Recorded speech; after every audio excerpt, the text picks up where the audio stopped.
Hace 20 años, nuestro país, el pueblo colombiano, vivía una situación de enorme dificultad, de intranquilidad, de pánico, de sosiego. Nuestro país había recibido una desertificación a nivel internacional. Por lo tanto, nuestras Fuerzas Armadas no tenían ninguna posibilidad, ni el gobierno tampoco, de recibir apoyo exterior de cualquier índole.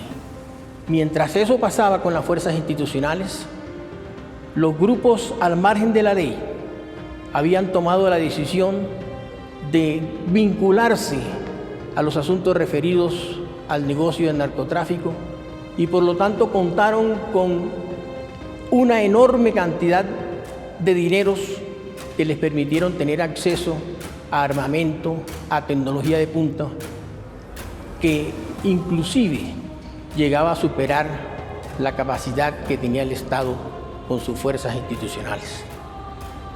Es así como se explica que un 1 de noviembre del año de 1998 fue atacada la capital de uno de los departamentos de Colombia, Mitú, y logró apoderarse de las fuerzas institucionales de la policía que allí se encontraban defendiéndola. Pero para entender lo que había pasado el 1 de noviembre, habría que mirar lo ocurrido durante todo ese año en una sola área de Colombia. Mejor dicho, lo que hemos visto aquí es un ataque indiscriminado contra la población civil. Aquí se violaron todos los derechos humanos, aquí se violaron todas las normas del derecho internacional humanitario. Esto merece el rechazo y la denuncia ante todos los organismos nacionales e internacionales por lo que le han hecho aquí al pueblo de Colombia. Estos bandidos han herido el alma y el cuerpo del pueblo colombiano.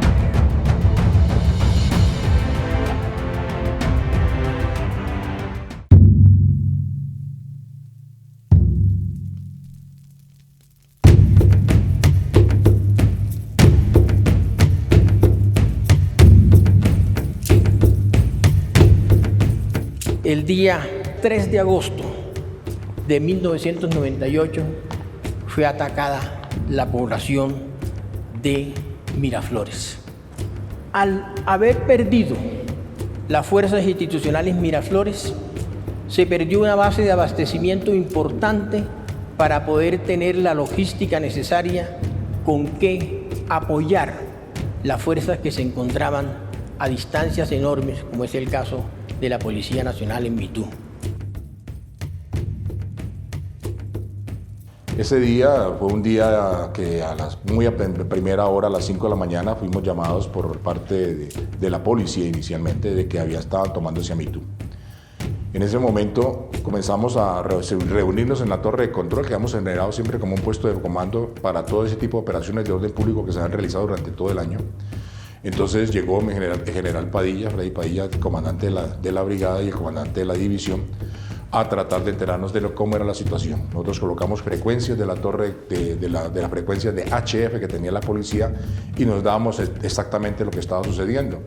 Así que el reto que se nos establece al día siguiente, al habernos reunido con el puesto de mando de la 7ª Brigada, con los oficiales del Estado Mayor y su comandante, el entonces coronel Jair Perdomo de la Fuerza Aérea, era cómo podíamos nosotros movilizar una fuerza desde Apiay o desde San José del Guaviare para poder ir a rescatar la toma de Mitú. O sea que durante el primero de noviembre, en lo que fue la mañana, estuvimos haciendo el planeamiento y mirando los posibles puntos de lanzamiento y concentrando los elementos. ¿Por qué? Porque era que teníamos, en todo el territorio teníamos aviones. Yo tenía 4 aviones OB-10 en Barranquilla, tenía 2 aviones en Tres Esquinas, 2 aviones en Apiay. Todas esas unidades fuéramos concentrando, durante todo el día se fueron concentrando en Apiay. Después los desplazamos a San José. O sea que prácticamente nosotros reaccionamos en las horas de la tarde, pero los movimientos habían sido verdaderamente rápidos. En ese momento, mi general Padilla y todos comenzamos a mirar dónde podíamos entrar, cómo podíamos llegar hasta allá. Me acordé en ese momento y le comenté al general Padilla, hay una pista en Brasil.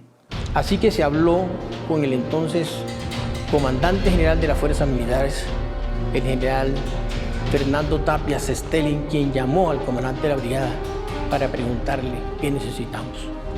Les dijimos que de acuerdo al planeamiento que habíamos hecho, el permiso que debía obtener la Cancillería colombiana para poder nosotros utilizar la base aérea del Brasil, con el comandante ya habíamos tenido una comunicación directa y él no ponía objeción para que pudiéramos utilizar esas facilidades siempre y cuando él tuviera autorización por parte de su Cancillería. Llamaron al CUS, que estaba el general Campo, y el CUS con las relaciones fronterizas coordinaron para que nos facilitaran entrar con una condición humanitaria a Brasil.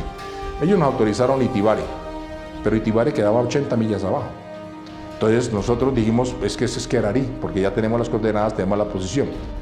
Un dato curioso en el planeamiento de esta operación es que 2 policías que habían prestado servicio en Mitú durante varios años fueron facilitados y la información que nos suministró fue valiosísima. En ese momento yo había pedido que viniera de la policía de Meta un policía que hubiera estado en Mitú antes para que nos ayudara porque no teníamos mapas del pueblo de Mitú. El policía es el agente Espinosa y él llega y me dice, oiga, yo estuve allá en Mitú, por favor, ¿usted cómo es Mitú? Dibújeme en Mitú un mapa de Mitú. Mientras tanto, los pilotos que llegaban de Mitú me dibujaban en un tablero, me dibujaban cómo era el pueblo de Mitú. En este mapa, ellos llegaban y el agente Espinosa me dibujó cómo era el pueblo. Me dibujaban exactamente dónde quedaba la caja agraria, dónde quedaba la alcaldía, porque la policía decía, me están disparando desde el hospital los cilindros, y nosotros no sabíamos dónde era el hospital, y no queríamos cometer un error de dispararle a la población. Entonces esta fue una situación que él nos ayudó para poder orientar y no cometer una condición crítica. Nos dijeron dónde acostumbraba la FARC a colocar los botes cuando hacían los asedios a esta población, dónde estaban los puntos importantes, dónde estaban las rutas de aproximación, dónde en caso tal de nosotros realizar una operación podíamos tener áreas que nos permitieran hacer los desembarcos. Y hicimos los alistamientos correspondientes para que esa fuerza fuera la primera que hiciera el desembarco correspondiente al inicio de un planeamiento detallado que se hizo para esa operación. También se movilizó la primera brigada móvil del ejército para completar 220 hombres del batallón y casi 600 hombres de la brigada móvil.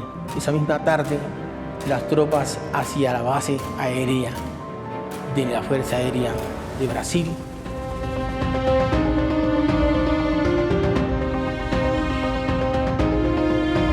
Los riesgos fueron difíciles porque el riesgo fue concertado con los pilotos, al punto en que iban a llegar con mínimos de combustible. Yo les garantizaba que llegarían al sitio y yo les pondría una luz de bengala en el sitio para que aterrizaran. Y aterrizaban con bengalas.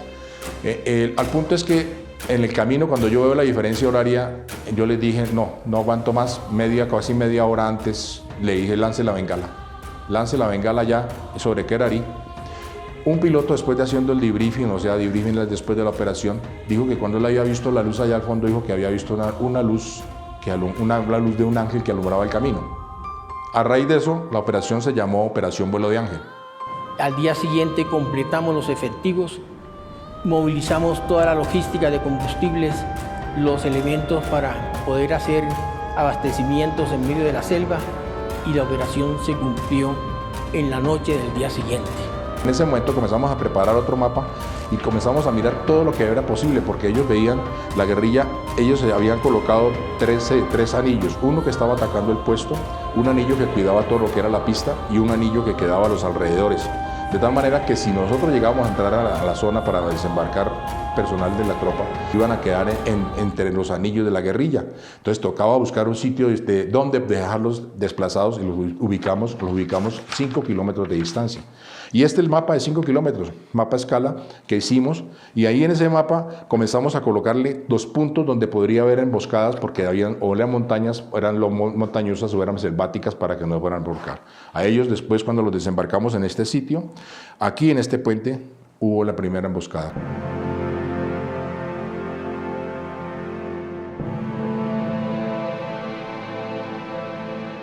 En este lugar, 16 hombres un suboficial, el sargento Rafael Sepúlveda Márquez, y 15 soldados voluntarios del Batallón de Contraguerrillas número 52 de la Brigada Móvil número 3, ofrendaron su vida en la recuperación de Mitú Vaupés, de las garras de la FARC. De este punto a Mitú hay aproximadamente 4 kilómetros de distancia. En este recorrido resultan heridos 30 soldados y 6 miembros de la Policía Nacional. Fue un avance a fuego y movimiento. Iniciamos el desplazamiento por Mitú, mis hombres y yo, en un silencio total, sorprendidos por el grado de destrucción que las FARC dejaron a Mitú. El comando de la policía destruido, la caja agraria destruida, viviendas destruidas. El parque principal estaba lleno de cráteres, de huecos, por los cilindros bombas que estos lanzaron desde allí.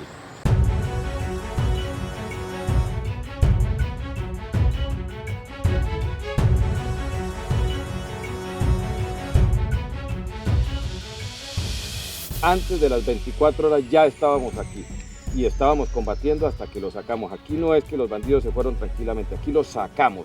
El ejército recuperó el área y lo importante es que seguimos persiguiendo a estos bandidos, seguimos persiguiendo. Las operaciones del ejército en este momento no tanto son aquí en Mitú. En Mitú lo que se necesita es presencia para solucionar el problema, pero las operaciones del ejército continúan persiguiendo a los antisociales en su vida, porque esa es la misión que nos corresponde. ¿Qué es importante y decisivo en esta operación? Primero, la enorme determinación del alto mando. Segundo, la disposición de oficiales y soldados que constituían la fuerza que iba a hacer la operación.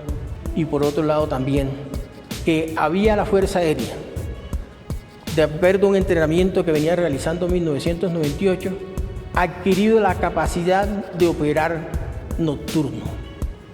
Esta significó, en el momento del contraataque, una ventaja estratégica definitiva, porque era la primera vez en la historia de Colombia que la Fuerza Aérea Colombiana, con sus helicópteros y con sus aviones, hacían operaciones nocturnas. Durante todo ese año que habíamos presentado, era una relación muy estrecha entre lo que era la brigada, la división y todas las personas que teníamos allí, al punto en que entrenábamos, analizábamos cada cosa que nos había presentado, y en ese análisis que vivíamos permitió que cuando ya se presentó esta operación, ya teníamos enfermeros de combate que ayudaron a atracar los heridos, teníamos condiciones de poder en visores nocturnos, podíamos hacer unas condiciones de operaciones de llegar al sitio de mayor alcance.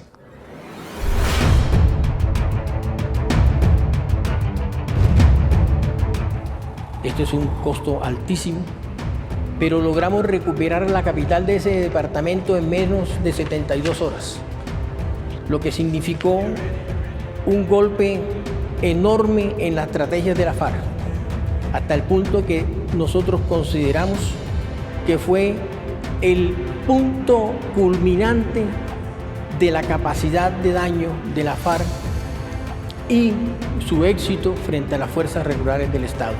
Como ya teníamos la experiencia y todas las aplicaciones técnicas, tácticas que habíamos aplicado, entonces hubo una sorpresa táctica para la guerrilla, porque ellos nunca pensaron que íbamos a llegar tan rápido. A pesar de que se cree que fue largo, no pensaban que iban a llegar tan rápido. Segundo, que no íbamos a pensar que nosotros íbamos a disparar con visores nocturnos de noche, sin bengalas, porque el problema era que las bengalas muchas veces generaban ubicación de las propias tropas.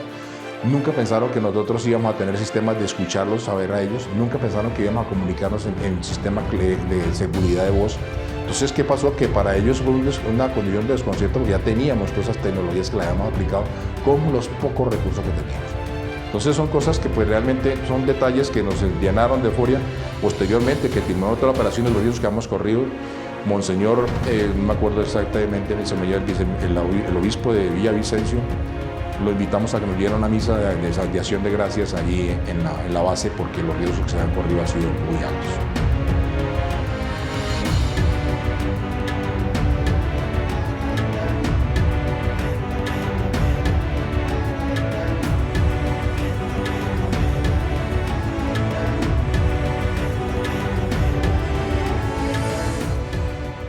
Héroes Multimisión. Nuestra misión es Colombia, Ejército Nacional.